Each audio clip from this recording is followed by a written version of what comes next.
Muito bem, galerinha. Vamos lá então, dando sequência aqui ao nosso conteúdo, diagrama de fases ou diagrama de estado. O que é um diagrama de fase, pessoal? O diagrama de fase, ele vai te falar qual é o estado que a substância se encontra quando você conhece a pressão e a temperatura dessa substância. Então, toda vez que nós formos analisar diagrama de estado, vai ser um gráfico pressão por temperatura, pressão por temperatura, ok? O diagrama de estado consiste num gráfico pressão por temperatura. E aí ele vai tentar responder perguntas do tipo assim: se a pressão é 1 atm e a temperatura da água é de 50 graus Celsius, qual que é o estado que a água vai estar? Eu sei que a gente consegue responder essa pergunta, né? O estado que ela vai estar vai ser estado líquido. Sabemos que na pressão de 1 atm a água fica no estado líquido entre 0 e 100, certo? Agora, e se a pergunta fosse diferente? Por exemplo, qual é o estado que a água vai estar se a temperatura for 110 graus Celsius e a pressão for 3 atm? Vai ser estado de gás? Talvez sim, talvez não. Aí a gente tem que olhar para o diagrama de estado, beleza? O diagrama de estado me indica qual que é o estado que a substância se encontra quando se conhece a pressão e a temperatura, tá certo? Pessoal, quando a gente vai falar de diagrama de estado, a gente mostra os dois modelos de diagrama que existem. Então as substâncias, todas elas, vão estar ou de acordo com o primeiro modelo ou de acordo com o segundo modelo, ok? O primeiro modelo, pessoal, é esse modelo aqui. O que é importante observar? Essas retas, que às vezes podem ser curvas também, pode estar encurvado, pode ser reta, aí depende da questão e da substância. Mas ó, a reta A, B e C. Aqui é a mesma coisa, a reta A, B e C, ok?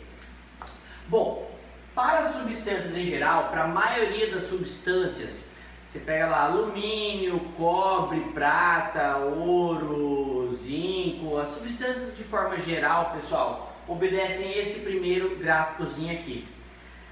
As substâncias anômalas, aquelas substâncias que têm um comportamento invertido em algum momento da sua vida, elas obedecem esse segundo exemplo aqui, tá? Os principais exemplos de substâncias anômalas, água e ferro. Então, um diagrama de fases do alumínio é esse daqui. O diagrama de fases da água tem esse modelo aqui, tá certo? Reparem, pessoal, que é o seguinte, a reta A e a reta C, ela é crescente em ambos os gráficos. Então, não é para olhar para a reta A e nem para a reta C para você definir qual é o tipo de substância. O segredo do gráfico diagrama de estado é você olhar para a reta B. Esta reta aqui, ó, que fica entre o sólido e o líquido, a retinha B, que você observa, a reta B.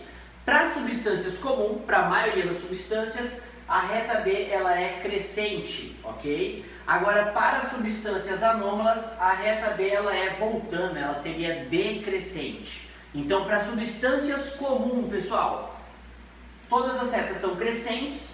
Para substâncias anômalas, água e ferro, a reta B, que é essa reta aqui do meio, ela é decrescente. É a única reta decrescente, é ela que diferencia os dois gráficos, beleza?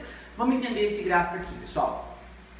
Quando a questão fala para você, determinada substância está numa certa pressão e numa certa temperatura, você vai vir aqui nesse gráfico e vai ver qual é a pressão que ele falou, qual é a temperatura que ele falou,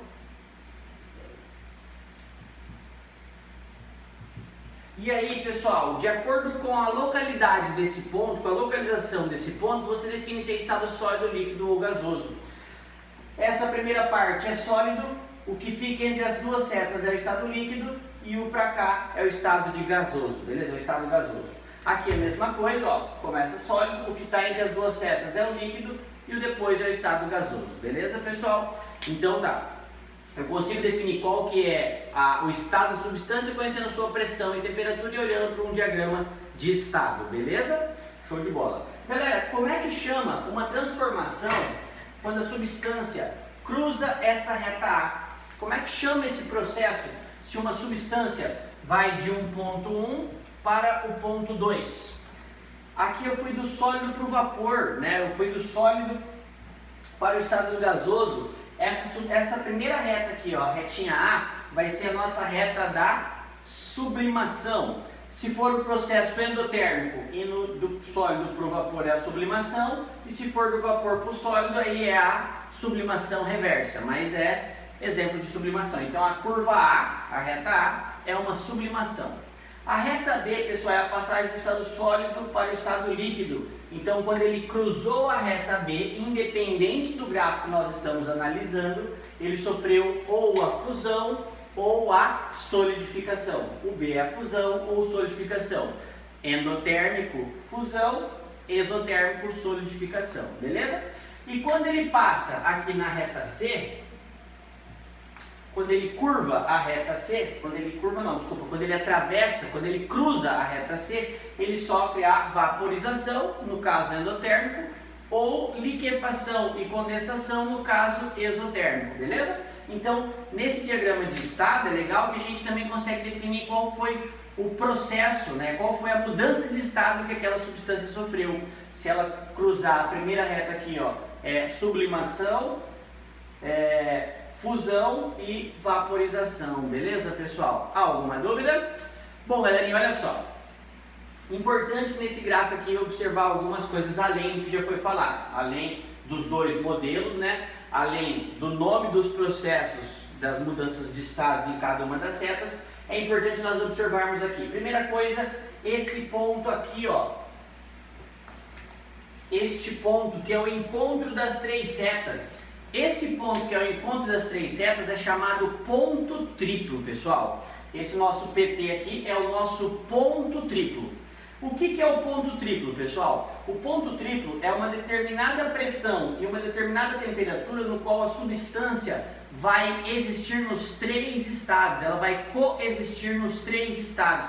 Imagine que você pega um copo, coloca água dentro desse copo e consegue colocar as condições do ponto triplo da água. O que vai acontecer com esse copo, pessoal? Você vai ter um pouco dessa água no estado sólido, gelo, um pouco dela no estado líquido e um pouco dela no estado vapor. Eu conseguiria ter no mesmo recipiente a substância no estado sólido, líquido e gasoso, tá certo? Se eu conseguir colocar o ponto triplo da substância. Todas as substâncias têm ponto triplo? Sim. Todas as substâncias têm uma determinada pressão e temperatura, no qual ela vai coexistir nos três estados ao mesmo tempo, beleza? Outra característica, pessoal, é que nos gráficos aqui, ó, apareceu a palavra vapor e a palavra gás. A palavra vapor e a palavra gás. Vapor e gás, pessoal, ambos são estados gasosos, né? O corpo está no estado gasoso. E aí ele pode estar se comportando como um gás ou se comportando como vapor. Na verdade, o comportamento é idêntico. A diferença entre vapor e gás é o seguinte. Gás, galera, é quando a substância está no estado gasoso, mas ela não consegue virar líquido sem resfriar, sem sofrer uma diminuição da sua temperatura. Já o estado de vapor, ele consegue virar líquido, ele consegue liquefazer sem diminuir a temperatura, mudando apenas a pressão. Então imagine que, ó, tem uma substância nessa posição, ela está no estado de vapor. Por quê? Sem mudar a temperatura, eu consigo fazer com que ela vá para o estado líquido. Através de uma transformação isotérmica, ela consegue virar líquido, certo? Ela consegue condensar. Já o estado de gás, ó, se você faz alguma transformação isotérmica para um gás, ele não muda de estado. O gás só vai conseguir virar líquido se você resfriar ele. Então a diferença entre vapor e gás, pessoal, é justamente essa. A diferença, falando bonitinho, o vapor ele pode liquefazer através de uma transformação isotérmica. O gás não consegue ser liquefeito através de uma transformação isotérmica. Eu preciso resfriar um gás para poder fazer com que ele vire líquido, beleza, pessoal? Agora o vapor não, eu posso mudar apenas a pressão que ele volta a ser líquido, beleza? E aí aparece a última observação nossa aqui, o tal do TC, que é a temperatura crítica. É justamente a temperatura crítica que vai diferenciar o vapor do gás. Quando o cara, né, a substância, está no estado gasoso acima da temperatura crítica, nós dizemos que ele está se comportando como gás, é o gás nesse momento. E quando esse estado gasoso está abaixo da temperatura crítica, nós dizemos que ele está no estado de vapor, é o estado gasoso, mas se comporta como vapor, beleza, pessoal? A temperatura crítica é a maior temperatura no qual a substância pode existir no estado líquido ou em outros estados que não seja o gasoso. A temperatura crítica, maior temperatura no qual a substância pode existir em outros estados que não seja o estado gasoso, beleza? Depois da temperatura crítica, independente da pressão, sempre a substância vai estar no estado gasoso, se comportando como o gás, beleza? É isso, meus queridos. Grande abraço, hein? Só vamos aproximar um pouquinho ali para visualizar melhor. Falou!